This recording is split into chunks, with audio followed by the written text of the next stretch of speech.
We're live. GM fam, welcome back to another episode of Metaverse Spotlight.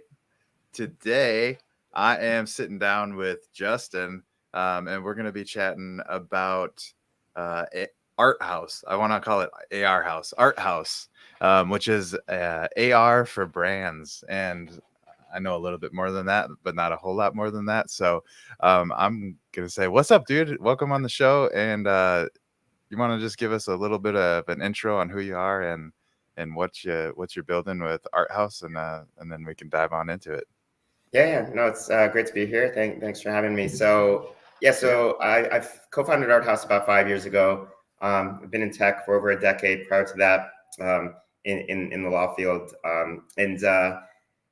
over the past decade, really just immersed myself deeply in the augmented reality space, and we made an early conviction that augmented reality, which just means the bringing digital content into your physical environment, which is the converse of virtual reality, which brings you into a virtual environment.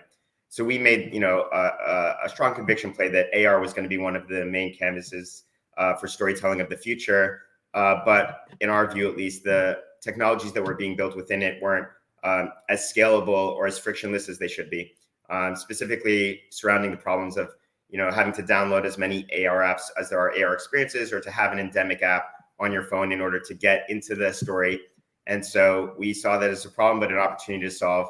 And that's what we did. So effectively, in its most simple terms, we built like the Squarespace for augmented reality. So on the brand side, we're B2B. They can just upload any image, object, location around the world, then upload any 2D, 3D, 360 video, audio.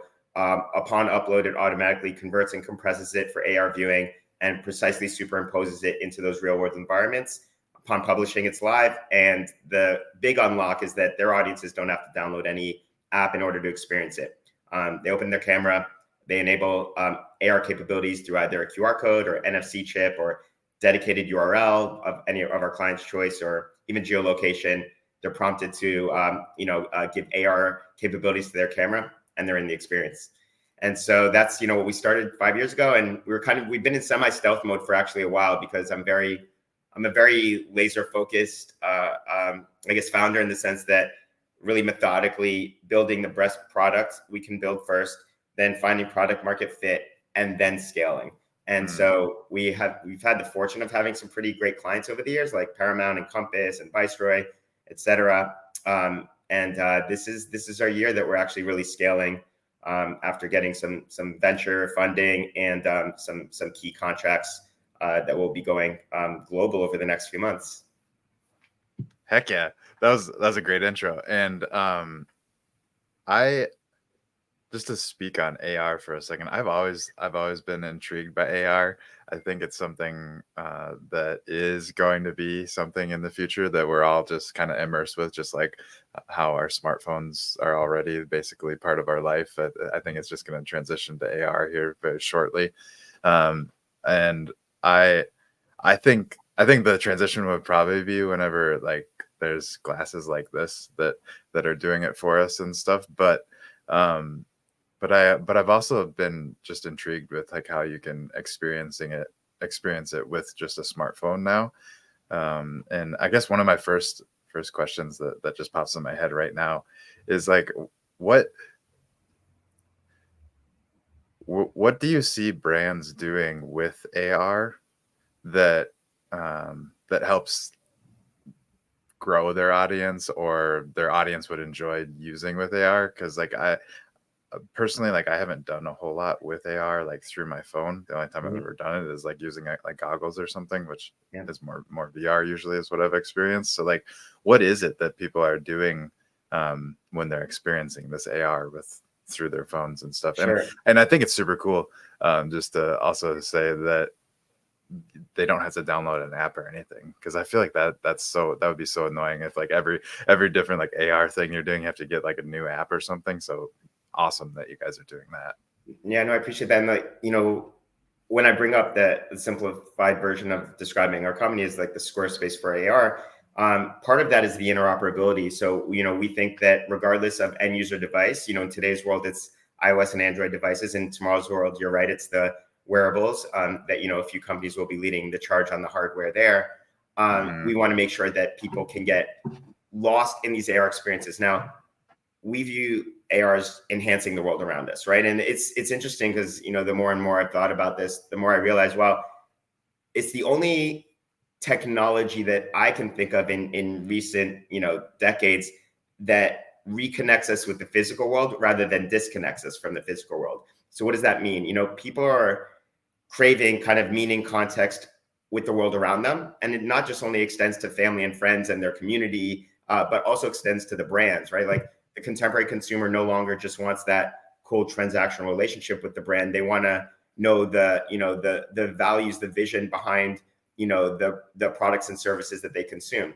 So that is quite varied. That ranges from living product labels so that audiences can see where the almonds in their almond milks were sourced, like going to the direct field and see that, oh, wow, this is like the farmer that I'm actually seeing that actually sourced the almonds in this milk, all the way to like very practical purposes of, you know, realtors, for example. One of our first big clients was Compass, the real estate agency. And, you know, they thrive on direct mail still, right?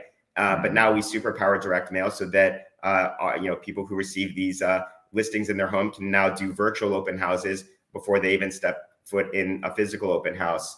And then, you know, we do things like with us, like the film studios, we turn outdoor ads into interactive ads. So whether it's billboards or posters on the street, it not only becomes just like a passive moment, it becomes a very interactive, proactive moment for people to unlock like the motion art layer that brings that poster to life, unlock special rewards or you know, discounts for that, you know, product and or movie. And that is really kind of that personal connection between the brand and the audience. And that's the thread that connects all of our brands, everything from like the real estate agent to like a big film studio. It's really how are they personally connecting with whoever is receiving their information. We just find that adding digital layers into our physical world provides that context. And it's not inundating the world because people get to decide what they want to unlock or what they don't. It remains invisible until they unlock it. When they unlock that invisible layer, it gives that visible world much more meaning and context. And so that's the main kind of reason why like our clients use it. Yeah, no, that makes sense. What's the participation like as far as I'm just thinking of like say there is an ad that you place. We'll use ad as an example, and like how many, I guess, how do you even judge how much people are participating in the AR aspect? Like, is there a way that you track that? Yeah, so part of our back end is we have our own custom analytics engine. So we track every single unique open of an AR session. Every you know, we have a multi-layered AR experience too. So what does that mean? That means that attached to any image, object, or location, you can swipe through these different kind of portals of digital content, whether it's, you know, one layer being that, you know, artwork coming to life, the next layer, you know, bringing you inside of the artist studio, etc. And so we track every single unique open of each layer and the time spent on the experience overall, the time spent per layer. And, you know, the metrics are, you know, or the expectations of the metrics are as different as our clients are because of the placement or the quantity of how they're using the technology, right? So, you know, on average, you know, the realtor sends about 10,000 direct mailers for every campaign. There's a pretty high engagement rate as far as those who receive the mail and interact with it.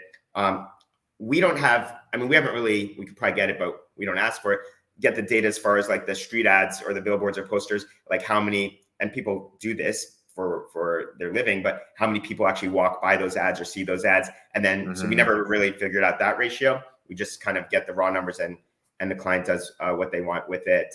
But then we can, you know, we do things with like apparel companies where you could take a graphic t-shirt and turn it into a motion graphic t-shirt with like content drops on your physical drop, right? And so each different scenario, depending on, you know, the client have very different expectations because we offer something. So we have different value propositions than, you know, direct to consumer AR. We don't drive traffic, right? We are just enabling our brand clients to tell stories more effectively. And so it's just like, you know, I keep using Squarespace, but Squarespace doesn't drive traffic to the websites. That's the responsibility of those companies that are using Squarespace, Shopify, all those sites. Yeah, same time. Right. Yeah. No, that makes sense. But I mean, obviously you are tracking the participation as far as when people are using it, and it seems like obviously people are using it. Is it I don't even know how to ask the question, but like what has like maybe just from your perspective, what is adoption like right now with AR? Like if I was a brand and I came to you and was thinking about doing some sort of AR activation, like what have you seen as far as Yeah. user So for, engagement? so for the so in our world, I mean, we kind of borrow some of the. Oh, can you hear me? Yeah, you're good. I Yeah, just changed. we borrow some of the kind of analytics terminology from like traditional web analytics. But so for example, when we know how many eyeballs have seen the physical, right? Because we're augmenting reality. So if we know how many eyeballs have seen the reality, we typically get 50% or greater individuals who see that reality and go into the AR experience, meaning they're actually opening up their camera and interacting with it. And then the churn rate, which just basically means like how many people are staying on it for a long enough period where they actually go to different layers of that AR experience, is before they actually drop off, is very low, which means that most people are going to like, it's like single digits, which is usually like unheard of in websites, where that means most people go to different layers of the content before leaving the content, meaning that's just a signal that they're really engaged in it. And we anticipated a very low churn rate. Again, churn rate just means like, or it's like kind of also bounce rate, how many people are kind of churning before they go to the next page or bouncing before they leave the first. Because those people who are engaged in this kind of technology tend to like be enthusiasts. The 50% and greater kind of open rate effectively in our world, that was a surprisingly high stat. But again, we only do that when we know how many people have actually seen ads. So we haven't really tracked that yet for outdoor. And so it might vary for outdoor once we do kind of our formal case studies with our clients who have access to that data. But overall, it's pretty strong. And then when our clients, like for example, in the like direct mail space with like real estate, do the analysis of how many people are actually going to sign up to meet with the broker or the agent, those are actually also much greater when they have the AR layers versus when they just have the static mail. So yeah, I mean, look, we're growing like we're getting good adoption. We're going to have a big test of public space adoption over the next 3 months. We're rolling out the beginning of our 5-year relationship with Brookfield Properties. So they're one of the largest like shopping center operators in the country. So they manage about 150 plus shopping centers across the US with on average 100 stores per shopping center. And they're a mix of like the indoor and the mixed indoor outdoor shopping centers. And we're starting a 5-year exclusive deal with them where we are reimagining their entire retail landscape. So all the shoppers will be prompted to actually engage in AR in order to enhance their shoppers experience rather than just relying on going up to that directory and seeing you are here, you want to go there, obviously with a lot more experiential throughout it. And so that's going to be a big test as far as the percentage of those shoppers that are going through the mall every day and those that are engaging in it. That will have a real world sample size for that. Yep. Yeah, no, that sounds like that'll be a cool like kind of sample to see how things are going. What are some of the things that the shoppers would be experiencing as they're shopping throughout So AR? I guess to use like an NFT word, there's a little bit of alpha because we haven't we haven't launched it yet, and we actually are doing a pretty big press media rollout. So, we are very open with what's about to happen. So, Sweet. On the very basic level, there's going to be AR wayfinding, and so what that means is you're going to be able to go from point A to point B, go from the front door of the mall to the front door of your favorite store using AR wayfinding with the assistance of an AI-powered augmented avatar. So you're going to have this shopper's companion that you'll be able to pull up in the real world environment or keep on your screen. and we'll be able to ask this avatar anything, both about your shopping experience, such as like, what stores carry the latest, Nike SB Dunks, and then it will direct you there, to just more purely entertainment for, parents to give their kids entertainment while they're going through the mall. And then there will be key AR moments throughout the mall that are beyond just like the, utilitarian information of going from point A to point B, which will be augmenting key areas like digital artworks in kind of the more central island areas in the mall, and then reimagining the AR storefronts, which is kind of like the code name that we've given that aspect of the project, is like reimagining window shopping. So you actually be able to activate the store windows on the retailers to come to life, and potentially to give you rewards if you unlock the AR before you actually go in the store to then redeem.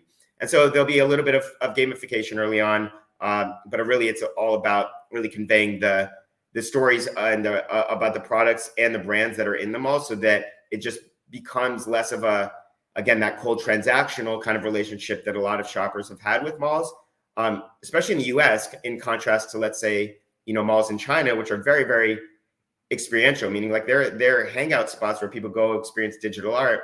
And there used to be a day in the US where like malls were the hangout spot for people, but they are no longer that, because again, people are expecting more, and also have if they just want convenience, obviously next day shipping with e-commerce is a huge competitor. So in this world, the malls need to offer something much greater, which is, what is that space? It's like it's a space where local communities can come to. What can they do there besides just go to the cash out? Yeah, no, I love that, like, thinking and philosophy specifically towards like the mall industry, because I was talking with some friends about this the other day randomly, which is kind of ironic that this gets brought up, but like malls used to be somewhere that you really did enjoy, like going and hanging out, and just, you didn't have anything to do that day, so you're like, hey, let's go to the mall and hang out and see what happens. And now it's like, you maybe go to the mall if you're going there for something specific, or if you're going shopping, but it's not like a hangout area anymore. And it would be cool to see what kind and of, that that gets to the point of like, which I mean, look, I'm kind of sociology and anthropology background, like college days, and that's what I kind of love, this aspect of thinking about how you can reconnect people to their like IRL physical communities around them using technology, right? And that's like a great example. Early on, when we were building our tech, we were building for 2 years straight before releasing anything to clients. And I was just like studying a lot about the interaction between, individuals and their physical environments around them. And there was a study done by researchers that the average museum goer spends about like 2.4 seconds in front of a painting in a museum. And then the researchers, like, they dug a little bit deeper to understand why that was happening. And it was because on average, that's how long it takes for someone to take their phone out of their pocket or their purse and take a photo of the painting and then walk away. And so getting to like, the use of the camera as bringing more value. Well, what if they could then take that camera out and learn about the process that the artist, put into the work, or visit like virtually the artist studio there? There's an opportunity there that they would stay longer with the painting than they would without any technology. And so that's those invisible meanings that are there that just need to be unlocked, is where I see the huge, unlock for AR generally. Totally. And like along those same lines that you were kind of talking with like artists, I've always said that I think it's important for artists to document their process, 100%. because I think as a consumer, not everyone cares, obviously, but there's a lot of people that really do care to follow and see that, and to be able to like go to an art exhibit and then experience how this art was created that I'm looking at in person. I think that would really like up level the museum or art exhibit going experience a ton. 100%. Dude, I'm glad you give that advice. Some of my best friends are street artists based here in LA, and some of them got big over the years. And one of the things that really catapulted them is people just loving watching the time lapses of their mural productions, whether it's on YouTube or IG. And then when there are, sometimes there are art shows, and part of the art shows is also you get to like visit the artist studio, and that is the thing that people are most excited by. Like getting that peek behind the curtain of the artist's life is hugely valuable. Yeah, totally. And just 1 second, I want to take a little segue. We got a handful of people in the crowd. What's up, everyone in the audience? Thanks for tuning in. Make sure you guys tune in until closer to the end. I'll drop the link for the form for you guys to participate in the Listen to Earn.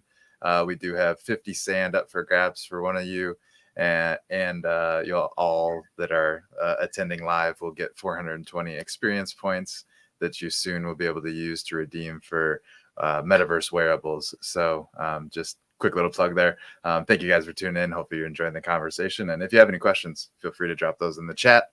Segue back to what we were talking about. I think like AR, the more I think about it, is really going to allow artists to do a lot with kind of like displaying that process and new ways of showing their audience different ways to experience the art, because obviously there's the one way that we're all used to, which is looking at it, but then there's so much more that could be done. So that's cool that you guys are definitely thinking along those directions. Have you done anything cool with any artists that are doing any kind of AR stuff? Some of our first projects back in the day, all the way through now, like we've done some really cool work with artists. So I guess the most recent one was about a year ago. We augmented the largest mural in the world, the largest augmented mural in the world in Tulsa, Oklahoma.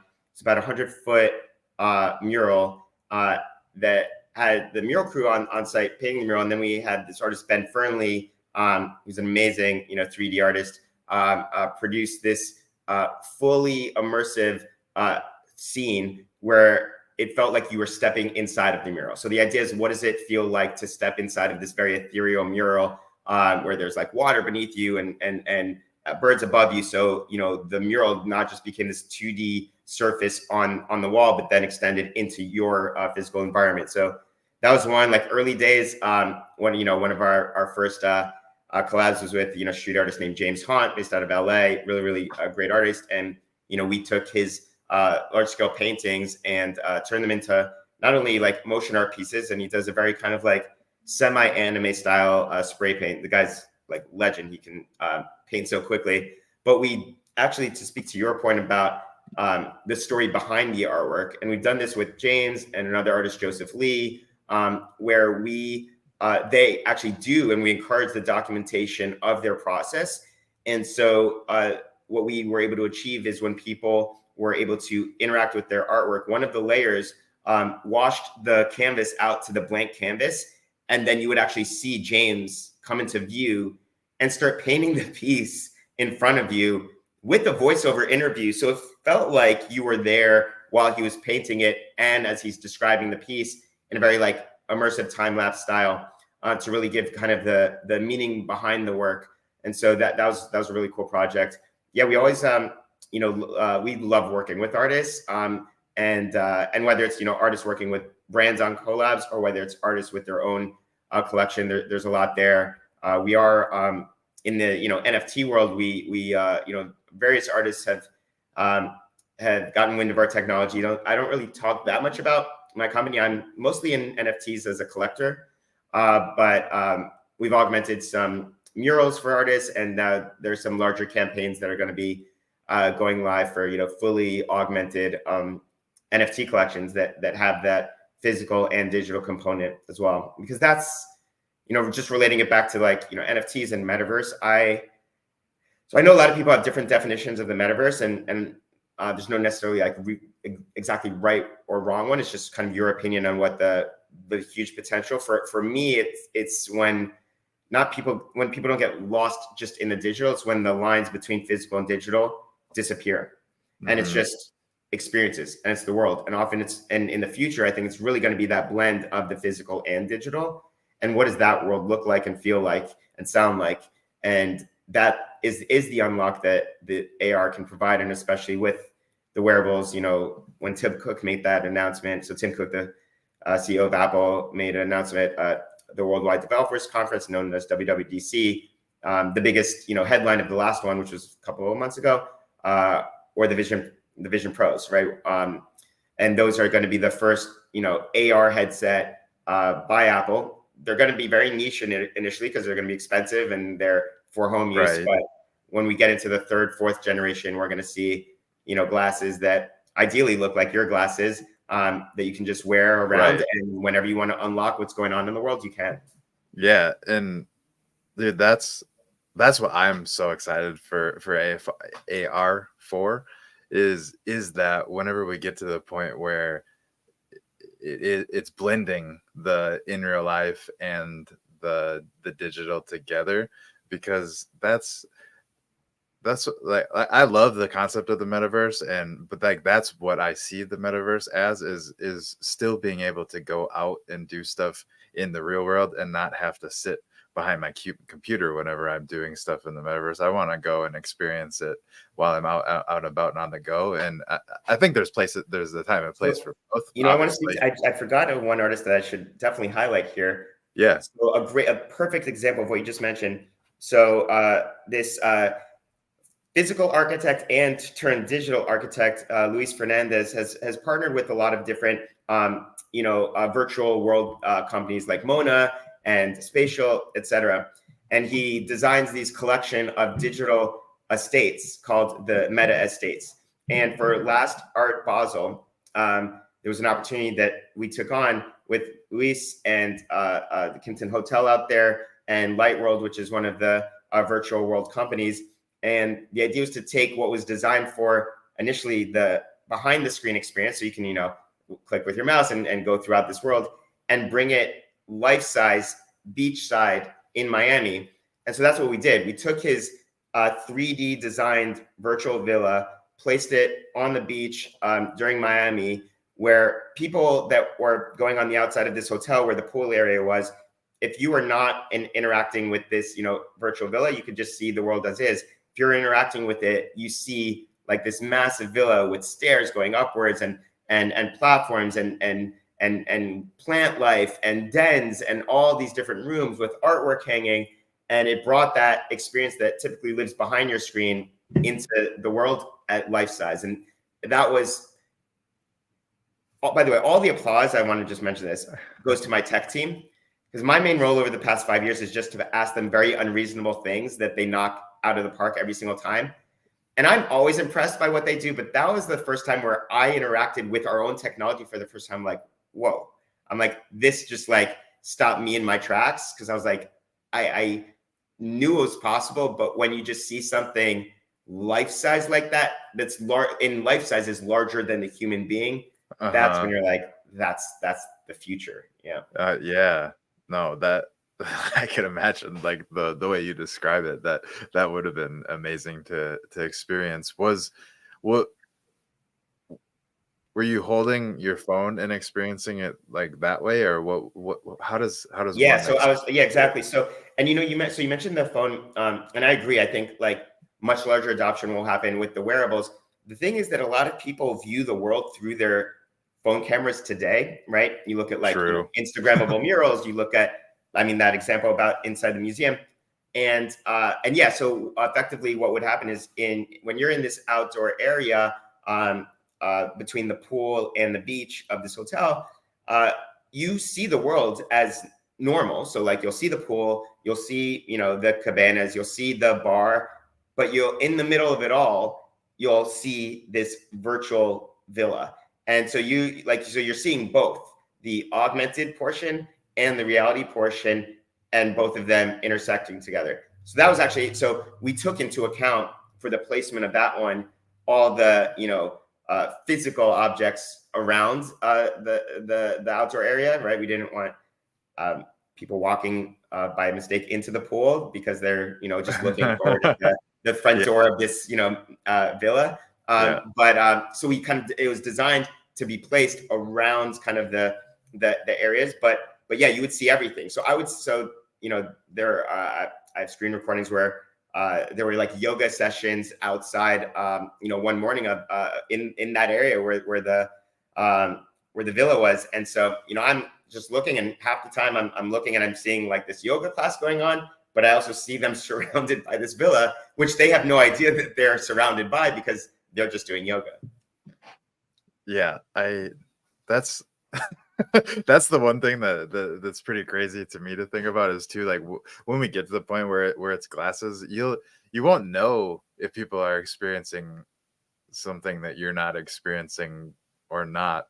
Like, I don't know, it's gonna be interesting, like how like society kind of blends with each other, because I feel like it'll probably be pretty obvious if somebody has some sort of augmented reality going on, because they'll be looking at something that you can't tell is there. But then again, there's people that do that now, so I mean, like I don't know, like sure. I think it's gonna be. I also think there's gonna likely be somewhat, I don't know how much of regulation around it, because there are safety concerns, right? Like even when people are playing Pokemon Go, like people like literally I think went off cliffs just because they got lost in like that experience. So I think like where you can actually place, AR experiences, like obviously you're not going to place it at like a busy intersection and stuff like that.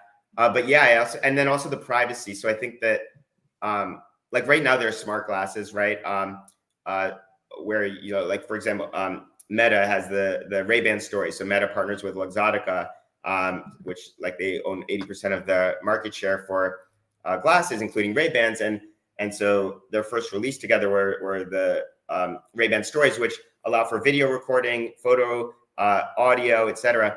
Whenever you're recording, it shines a light so that people know there's recording for privacy purposes.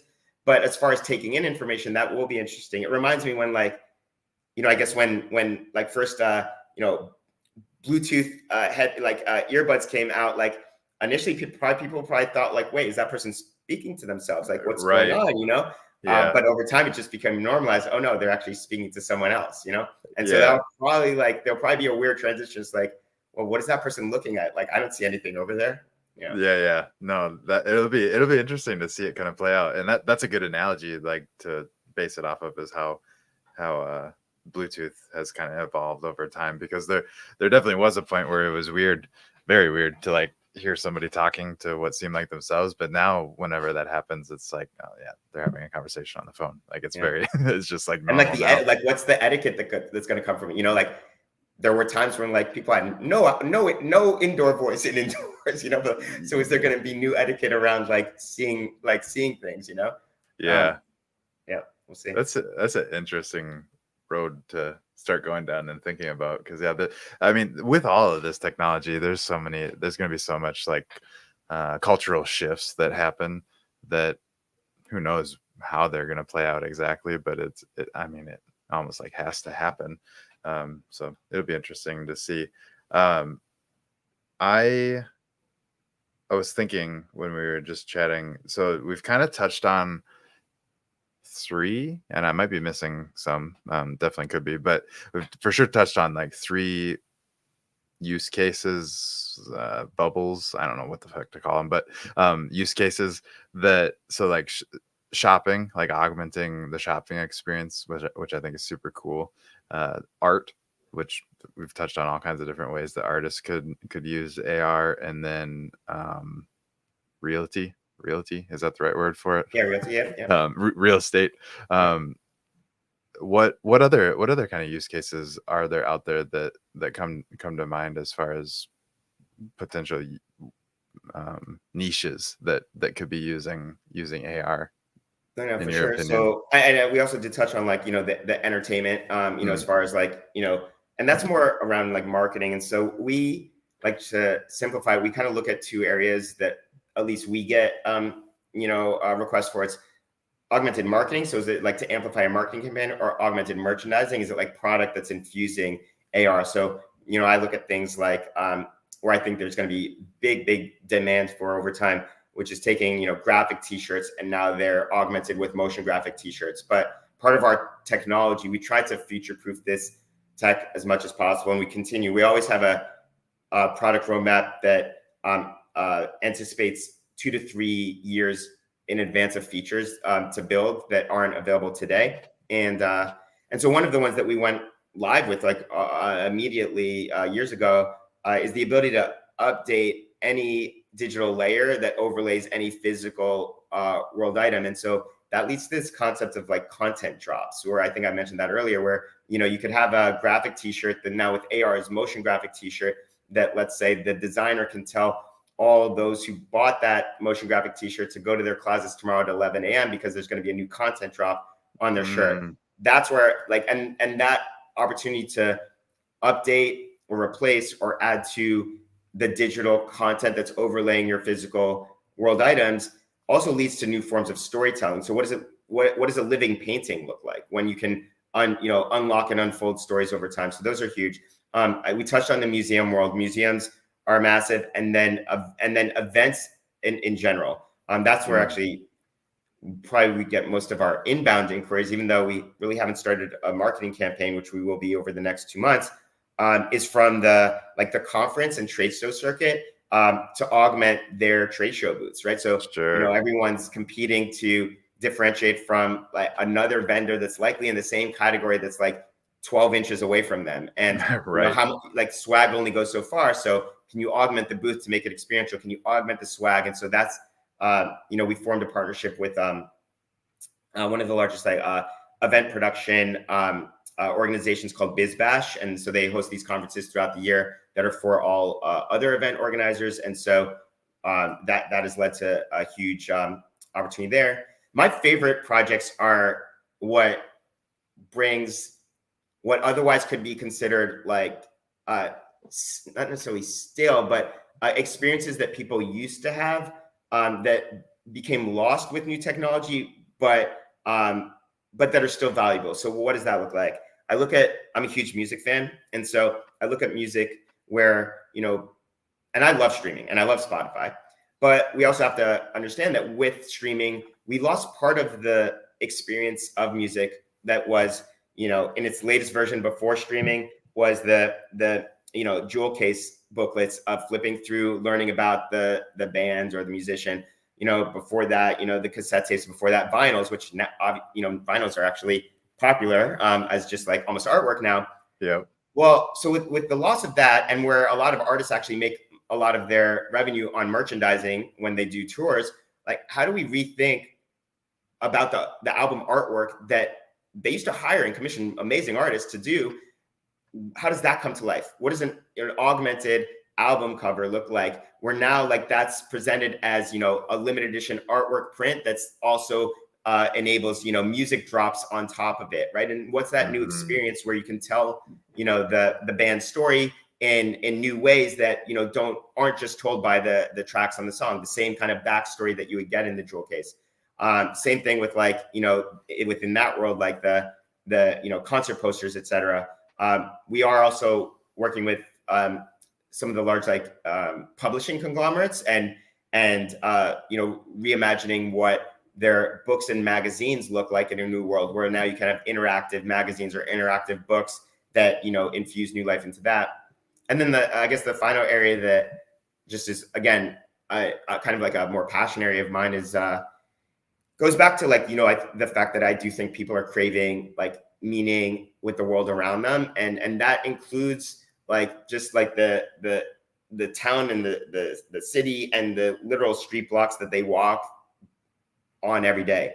And so we're working with various cities who all have already began their initiatives for some time now to be kind of the next smart city, where it's very tech infused. A lot of that is what I consider the early days, like the Internet of Things in public spaces. How do what's the new version of like a payphone where it's actually just very interactive with screens. Right. But what they're now working with us on is how do we add like digital invisible layers that can be unlocked in order to give both the local residents and tourists who come to that city more meaning, context, like the history. And so, if you're, walking to, work or your local coffee shop every day, and all of a sudden you can like unlock what that block looked like and sounded like and felt like in the 1970s, because it was a very historical place.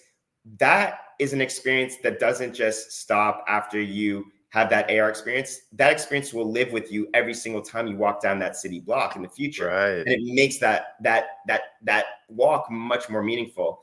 and so those are kind of the projects that, you know, I love to focus on, as far as just passion areas. But, you know, some of the more just like obvious areas are like we have living labels, which are, you know, product packaging, right? So it's basically bringing product packaging to life on the shelves, is a big area of growth for us. Inserts inside of e-commerce packages, like those are another one for like user retention. But yeah, I just love bringing history into the future using technology. There's just something kind of really poetic about that. I was gonna say that you took the word right out of my mouth. I was like, it's kind of poetic to be able to mesh history into the future of digitalness that we're all living through. Don't let me forget this. I'm dropping the link for you guys to fill out, but I want to talk about gamification because you brought it up a little bit, and I'm curious how far you've explored as far and like what gamification looks like with AR. And you are more than welcome to start talking about it right now. I'm dropping the link for you guys to fill out. Go ahead and fill it out, and secret word. I told you you can go ahead and talk, and then I have stuff to say. I don't know why I said that. I should continue talking? No. I don't know why I said that, because I need to tell them what they need to do. So dropping the link in the chat for you guys. Go ahead and fill out this form. And the secret word for today is going to be art house, ART house. So fill that out, and everyone's going to get 420 experience points. And one of you will be the lucky winner of 50 sand, courtesy of the Sandbox. Thank you, Sandbox, for sponsoring these giveaways that we've been doing. And so fill that out. Secret word is art house. And thank you guys all for being here. And if you have any questions, feel free to drop them in the chat. But getting back to what I told you we should talk about is gamification. Mm-hmm. What are you guys doing anything along the lines of gamification right now? And it's actually a very timely question because so, you know, internally, you know, me and my team, we have like tons of creative ideas that we've wanted to launch, you know, from day one. But because we're a B2B company, we don't have the luxury to just come up with an idea and launch it to, you know, audiences, because we're not B2C. But more recently, so I've been, you know, I started out collecting NFTs, you know, early 2021, mostly with like seeing it just purely utilitarian as a certificate of authenticity for digital artwork. I love digital art, so I started collecting that. But then, given my like IP background, I when, you know, Bored Apes came out, kind of really made me really rethink the whole incentivization structure regarding IP, because here's a brand that's unleashing IP to the crowd where previously brands would hold IP close to the chest. I thought that was really genius. And so, you know, I've been an early and still collector of Bored Apes, and then Bored Apes also then spun off a DAO, right, which is now separate from Yuga Labs, called ApeCoin DAO. And so I started to get more involved in that, because one of the proposals that was passed for actually a physical magazine about, you know, Web3 culture wanted us to augment it. But more recently, you know, there was a kind of a campaign for using like ApeCoin DAO funds in order to really engage the community. And an amazing community member, Swicky, she you know, asked, hey, what do you think about doing like an AR scavenger hunt? I'm like, what do I think about it? I'm like, that's been our day one dream, but we haven't had a client that wanted to launch an AR scavenger hunt yet. And so that got voted in. And so we are, we're going to be launching an AR scavenger hunt over the next month. But the thing that I love about what she like presented is that she wanted the ability, look, Web3, NFTs, blockchain is global. So she wanted the ability for anyone around the world to be able to participate in it. Mm-hmm. And so we're like, okay, we could do it like Pokemon Go style, but that means like we're going to have like pinned locations in every single city, because we don't want to leave out any, you know, small town, small city that people will be able to interact with. Or we could reimagine what scavenger hunts plus what social media gamification looks like, and bring the scavenger hunt through AR through social media. And so what's going to happen is, you know, over the course, I think, of the first week of October, for each of the 5 days during the work week, there'll be different clues every day for people to find the accounts on social media that will have seeded these images that people can interact with their phones, which will unlock the AR and unlock ApeCoin rewards if they've unlocked that clue. So people will basically be, scavenging social media in order to find these clues, and then their only notification that they have actually succeeded in finding a clue is that if they, hold their phone in front of this image, it will come to life if they actually found the right clue, and then it will unlock ApeCoin. And so that's kind of the first gamification that we're doing. The second one that we're building in, because it was a request and will likely be leveraged in a big ways through that partnership with Brookfield Properties, which is the shopping centers and all the retailers within it. So we're going to be working. We work both with the mall, which is the operating company Brookfield, with each retailer, which is on average about 100 per shopping center, and with also third-party sponsors and brands who want to activate experiences between the journey from front door to all the other front doors. And some of the ways that some of those brands partners want to activate is to have these AR games that will entertain people as they're going through the mall. And if they actually are successful in completing these different challenges within these AR games, they will be able to earn rewards that they can actually then redeem within the mall for discounts. So it like connects back to the shopping experience, but it also entertains them, throughout the way. And it, brings to the forefront these brands that, are looking to be in front of shoppers, even if they're not endemic retailers in the mall. So it kind of in the sense of reimagining retail, it's not just the retailers who live and work in the space, but it's also all malls have like partnerships with like the billboard companies, right? It's also reimagining how like advertisements are done. And that's my like ideal vision of the future. Ad does not feel like an ad at all. It's just an experience with a brand. Like I'm a sneakerhead, right? So my dream is that, and I think it will be a reality, and which is, when I'm wearing the wearables like you're wearing that are AR powered in this future world, I, go walk out and outside for the day, and I'm walking down the street, and all of a sudden, like in front of me, because I have these glasses on, I see like the latest Jordan 1s just digitally sitting there waiting for me to step into them. And I step into them and I'm like, oh, these look really cool on me. So now I'm just gonna like buy them. And that was only presented to me because my glasses knew, and I opted in to wanting to be presented with any new drop that Nike has, right? And that's literally an ad, but it's an ad that I wanted, that I unlocked, that isn't just inundating me, and it's experiential. And so that's part of the reimagining of the retail space, and that includes various gamification aspects too. Yeah, definitely. That's super cool, and I can also see my head just spinning with ideas at this point. But like, I can definitely see some sort of unlocks where even like those ads, like we'll use the example of the shoes that you just gave.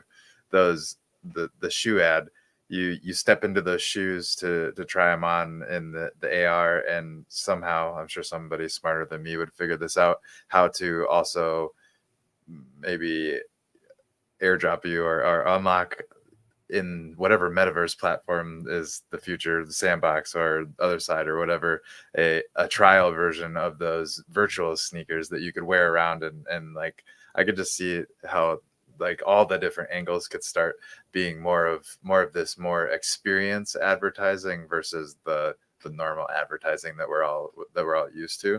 Yeah. So 100%. And also I should shout out, just because you just mentioned that, it's a little bit of an alpha just because it was released a little bit early, but they're making the announcement tomorrow. Artifact and the CloneX community, we're getting an Artifact app that is to be paired with the first CIRL crypto kicks sneakers, which means that they're going to be connected to this app on your phone. And I already kind of tested it a little bit, and it's as long as I enable it, going to track how much I'm walking and all of that. So we can also understand like that's where I think like the big unlock is like with stuff like when you merge the physical and digital, you can gamify well-being, right? Like you can actually incentivize people to work out because they're getting rewards for working out. Like that's a Mhm. cool concept, you know? It's such a cool concept. I think gamifying IRL is super underplayed at this point. Yep. And but there are companies out there that are in my opinion secretly doing it. DoorDash is one. The like all of the people that are dashing for DoorDash, like they're playing a game in real life and they're getting rewarded with money, and I think it's genius what they've done. um and like they even have like little like reward systems built into it that like chime whenever you finish an order and stuff. So like I don't know. Do I you think envision a future where there's going to be door dashers in virtual worlds? Or like, will ooh, people want to order things on demand where typically it's just for like satiating your appetite, but actually in this virtual world, it doesn't do that physically, but maybe still be rewarding, or no? interesting. I don't know. That's a very very interesting thought to start pondering. I because like virtual, if you're purchase something virtually, you purchase it and it should just show up. Like, so would you need somebody to dash it to you? Kind of is my first thought around that, but I'd be interested to hear other sides of it, and I'm sure my Yeah. brain is going to spin on it for a while. What do you think? I don't know. I mean, I think if done, so if you're right in the sense that like it's not just like that direct need of like, okay, you know, I want my food or my product or whatever as quickly as possible. It's more about like, are these like virtual street teams, right? So like is an extension of the marketing team internally to the company that are basically virtual ambassadors that are, kind of roaming around and enabling either new products or experiences. Or are there, I'm trying to think where you would be more knowledgeable about me on this, are there certain things that like, maybe it's not immediate demand, but are there the technical aspects, let's say, of having like a 3D model or a wearable in order to like custom to your avatar? Like, are there things that the technical know-how of certain individuals will be able to bring it to you and customize it to you in where you are in the world that just an airdrop wouldn't do? Now technology is going to increase and increase so that it's going to make it super easy, but is there that value add that someone could do something technically for you in a virtual world that you wouldn't be doing yourself? I don't know as I much about that space, but yeah. I see where you're going with that, and I definitely could see that angle where maybe it's somebody that could come in and design your virtual space for you and place the things in the right. I guess that's more of spots like to fit. I guess that's more of like the virtual geek squad rather than the Yeah, virtual yeah, yeah. DoorDasher. Yeah. But still, so, I mean, it's a very Yeah. very similar Yeah. concept. So yeah, I like that direction. Yeah. That you're going. Dude, the time flew by. We've already been going for almost an hour here. We got started a little bit late, but right at 8 o'clock hour. This has been a great chat, and I feel like I could just keep asking you questions all night. AR is something that's just always been super super interesting to me, and maybe down the road, whenever you guys have some new stuff coming out, we'll have to have you come back on and we can chat AR again, or maybe I'll get you on Behind the Avatar and we can spend a little bit more time just talking about whatever comes up. But I think this has been super eye opening for me, and I think hopefully for people that are watching the replay or tuning in live right now, do you want to take the time, please do, to just shout out wherever people can support you, whatever you want people to do as a call to action, and then we'll wrap things up, and I'll do the giveaways and we'll be all done. Yeah. No, thanks. I appreciate that. Given we haven't really activated much of our socials as we've been in stealth mode, so I'll just send people to, we don't really promote much yet, but you'll see that changing soon. So if you just go to justfred_AR on Twitter is, where I'll be posting a lot of the things that we're doing at the intersection of NFTs and AR, but also be posting some pretty big updates with our company and our company's accounts as we really activate those. And you'll see it's going to be a very deliberate narrative way, and our socials are not going to look like any other brand socials. And so I'll be mentioning how to find it there. But also, yeah, just, like I can speak for days and days and days about not just AR, but entrepreneurship tech. I just literally, these kind of conversations give me adrenaline rushes. So if you ever want to, chat further at another time, or any of your, audience have questions, open line of communication, always to talk about entrepreneurship, AR, technology, art, and the intersection of all that. Hell yeah. That's awesome. And I appreciate the open invite, and right back at you. This is why I started doing these shows in the first place. And I've said it before. I think I said it to you before we hopped on here. I'm so grateful that people like yourself are willing to come on this show, even in its earlier stages. I know we'll have a bigger audience eventually, but right now I just get to geek out with some of the coolest people building some of the coolest stuff in technology, and it's been an awesome ride, and I hope to be doing it for a lot longer. So appreciate you for giving us your time and coming on and kind of sharing some of the cool stuff that you've been working on. And it sounds like you said that you've been working on this for 5+ years. Yeah, so we started in 2017. We went live with our first clients in 2019, and then a lot of just stars aligned where we achieved product market fit over the past few years. But at the end of last year, just some big things came our way, which one of them being that Brookfield contract, but then also the talent agency WME approached us to see if we wanted to, be part of their client roster, to be represented in the entertainment world, and to establish this kind of like the first option for AR in the film world. And so we accepted that, and then we raised funding from some pretty key tech founders, angels in Los Angeles. And so over the past few months, we've just been scaling our team, because we've been, as I mentioned, like I take a very like deliberate, solutions oriented, like do one thing, then build on top of that, build on top of that. So for like the first 4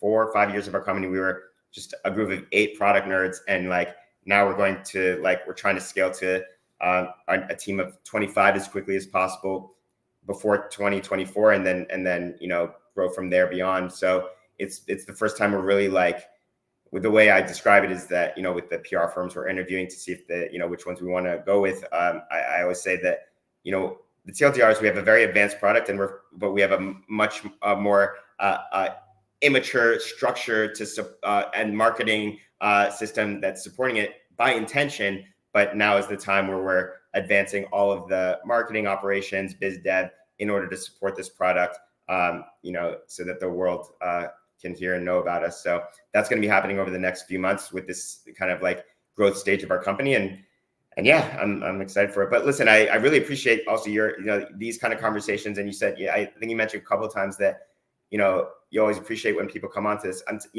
it's related to our whole conversation as far as why I think AR, or one of the reasons will take off, is people are craving like these kind of deeper meanings about the world around them. And that doesn't just happen through AR. That happens with deeper conversations like this.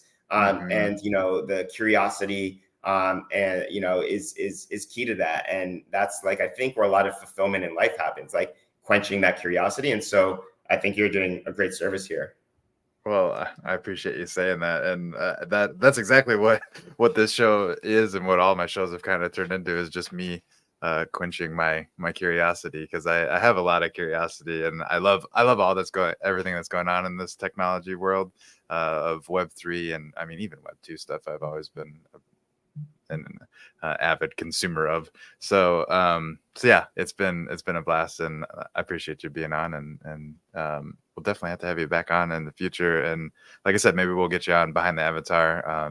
Booked out kind of a month or so for that, but just to have a little longer form conversation and see where the conversation goes, because I have a feeling we could get into the weeds on a couple of fun conversations, and that's what I love Behind the Avatar for, is just you never know where the conversation will go on there.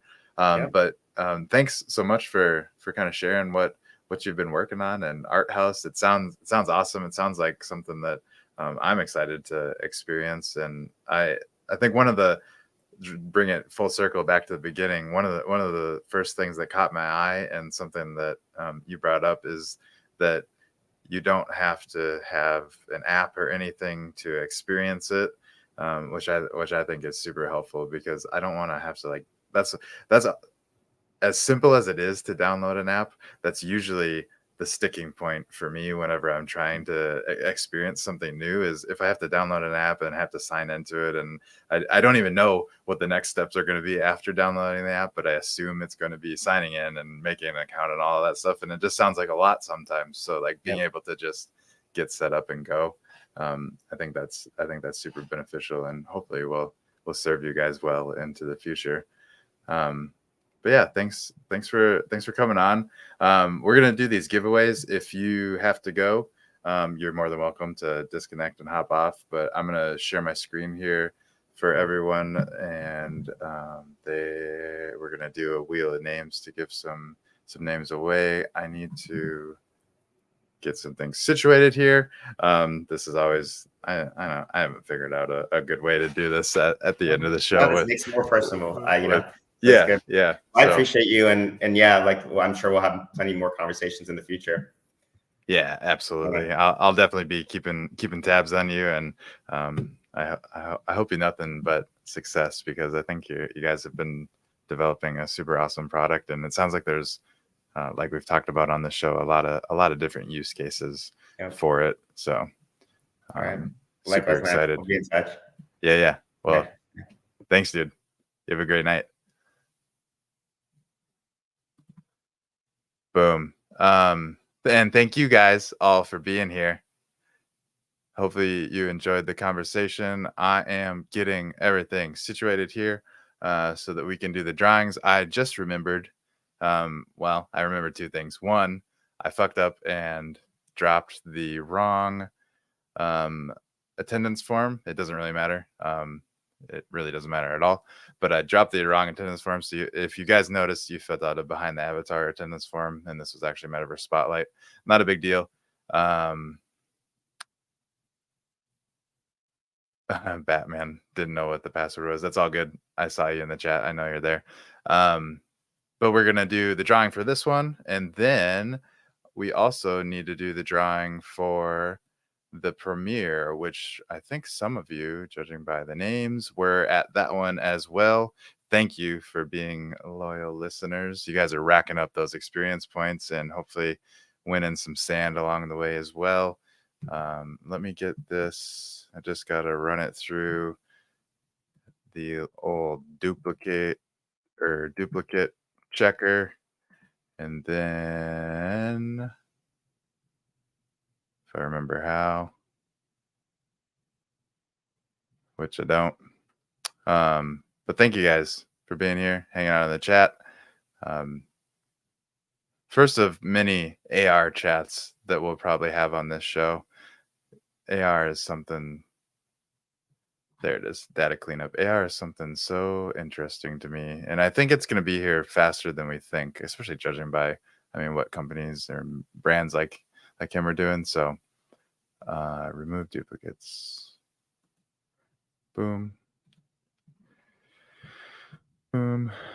So yeah, get these names plugged in here.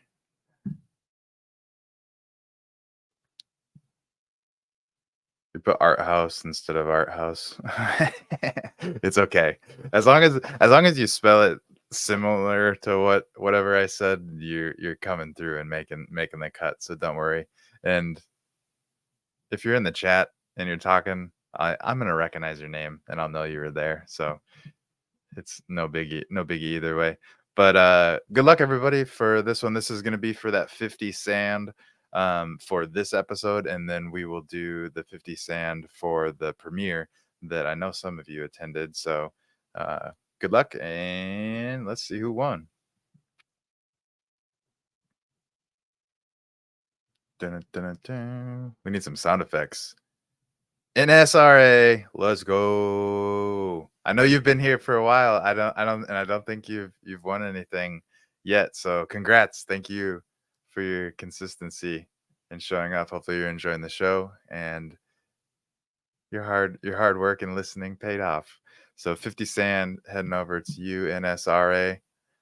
I don't know. I know that's your Discord name. I don't know if that's your YouTube or Twitch name, but if you're here, thank you. If you left already, all good too. We'll get it over to you. I'm going to plug that in so I don't forget. NSRA. You just scroll over just a little bit. NSRA, where are you? NSRA. 50 Sand. Booyah. G. What else is going on, guys? I'm officially a digital nomad. If you can tell, my setup's a little bit different. Do you like was the audio and video all good? Everything looking good? Hopefully. Okay, I got NSRA. I got you all taken care of. Now let's go ahead and do the drawing for last night, which was the premiere. I might do this every time, actually, just so you guys know. I kind of like this. We'll do the premiere because I can't do the premiere live because it's already recorded, and it was clunky to do it in the Discord. So let's do it on the next show, whatever that is after the premiere, which today is this show. Let me dedupe this. And data, cleanup, move duplicates, no duplicates. Good job, guys. Didn't duplicate anything. Close, delete, boom. And all of you that attended either the premiere or tonight's show live are getting 420 experience points. I've talked about it before. I'll talk about it again. Those experience points are going to be able to be used for redeeming for different things, NFTs, wearables, fun stuff like that. Wearables will be some of the first things you'll be able to redeem. We have a couple in the works right now that are turning out super awesome. I would show you some examples, but I don't know where the examples are exactly. But I'll drop some examples in the Discord when I can go find it. If you're not in the Discord already, I'm gonna type that command so you guys can get the link to get in the Discord. Looks like it's working for Twitch. I don't know if it's working for YouTube. But yeah, get in the Discord. I'll show you some examples. There's already been a couple dropped in there before. So good luck, everybody. We're spinning for this one. This is for another 50 Sand. 50 Sand, and this is from the premiere of Behind the Avatar with Touche, which premiered last night, 7 p.m. Central Time. Thank you guys for tuning in live. GLHF.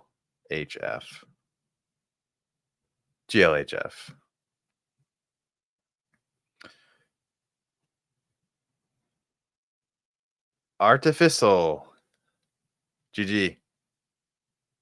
Congrats. Artificial, I think you haven't won anything either yet, but I think I also recognize your name.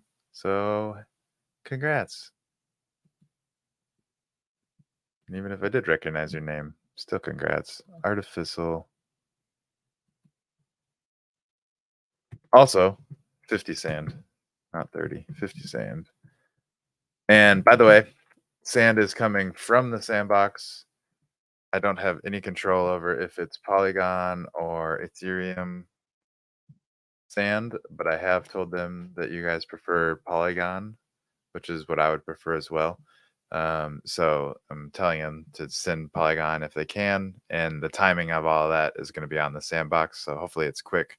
Last week they did it, or 2 weeks ago they did it pretty quick. I don't know if they've sent out last week's yet, but thank you, Sandbox, for sponsoring these giveaways. We all appreciate it. And yeah.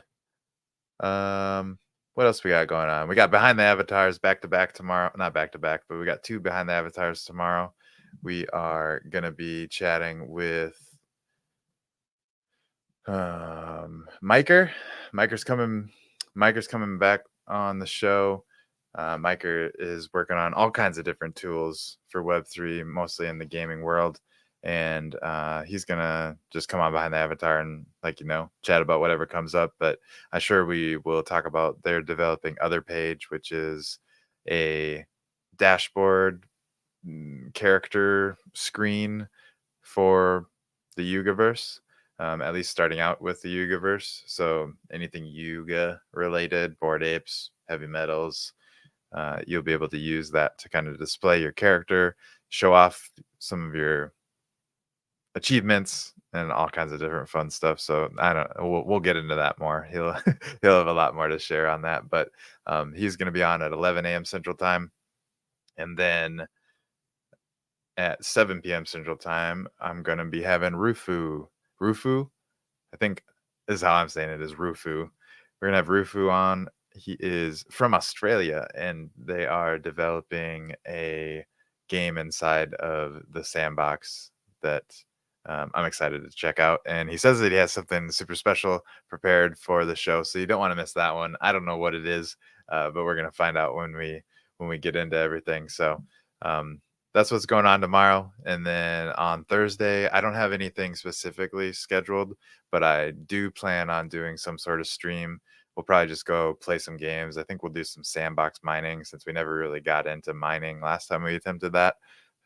And we'll do some sandbox mining, maybe check out Binkoverse like we were trying to do on that stream too, if you remember. But yeah, we'll just play around, mess around, go explore the metaverse a little bit. So yeah. Thank you guys for being here. Thanks for hanging out in the Discord. I love chatting with you guys all over the place. So you know where I'm at. Follow me over on Twitter. I'm sure you all already are, but that's another great place to connect. And if you're catching this replay and you're watching all the way to this point, make sure you like, subscribe to all that fun stuff, and share it with a friend because that helps a lot. Thank you guys so much for being here. And y'all have a great rest of your day or night, whatever it is for you. I'm gonna go grab some dinner, and we will catch y'all on the next one. Peace.